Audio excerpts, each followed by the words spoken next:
I want to close with something I saw in the news, and it's something that it is an evil that is masquerading as truth. It is a lie that is hurting people. But before I say this, I want to be very careful that we do not vilify people who are confused. We do not try to add to the issue that people are struggling with. But there are innocent people in our culture that are becoming the victims of a massive lie that is being forced upon us, and people are being told they must accept this lie and deny the truth that is right in front of our face. It is the idea that a boy can just simply become a girl because he said so. This is a lie. This is an absolute lie. It contradicts what God himself said, that he created them male and female. But there are people being victimized. There are people being hurt by this lie. And the innocents that are being hurt are girls. You see, this is a video that went around kind of on social media, different things. And it's a video of a girls' volleyball game. And there's a group of girls playing volleyball. But on the one team right there was a 17-year-old teenage boy who, without any different takes to his body, who developed and going through puberty as a teenage boy, decided he was a girl. And the school district let him play against girls. And he physically hurt this other girl. He's 70 miles an hour, spiked this ball right into this girl's face. She had to be hospitalized with multiple injuries. She had a concussion.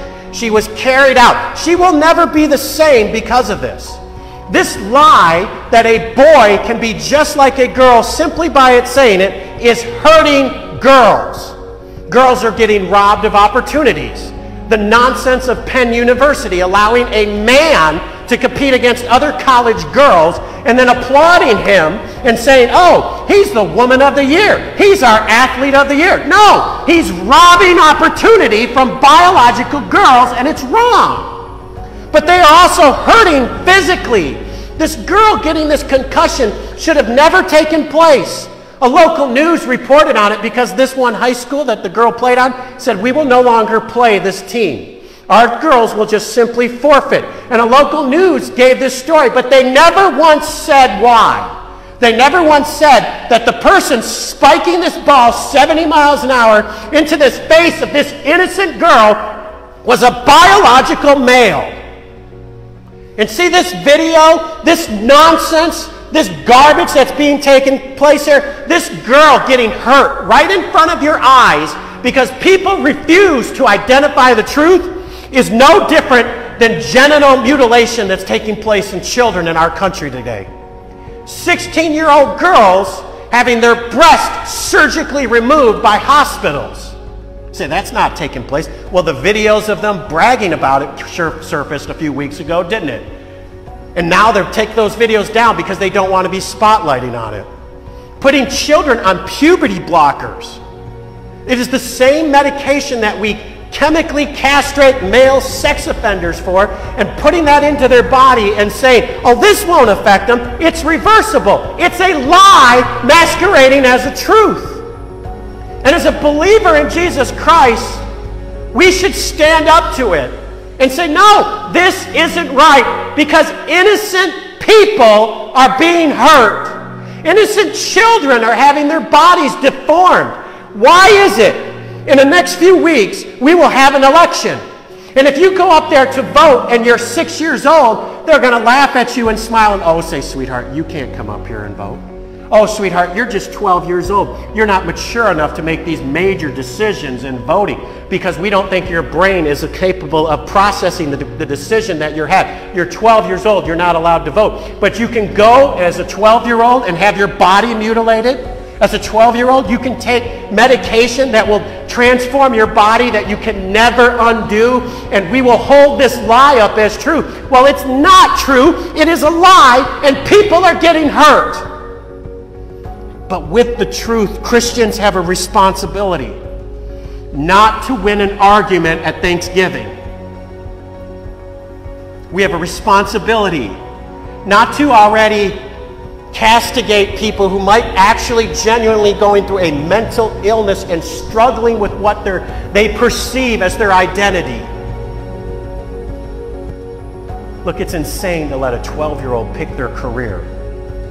If we let 12-year-olds pick their career, we'd have nothing but astronauts and baseball players, and we'd have nothing but princesses and doctors, and we don't let 12-year-olds make these decisions.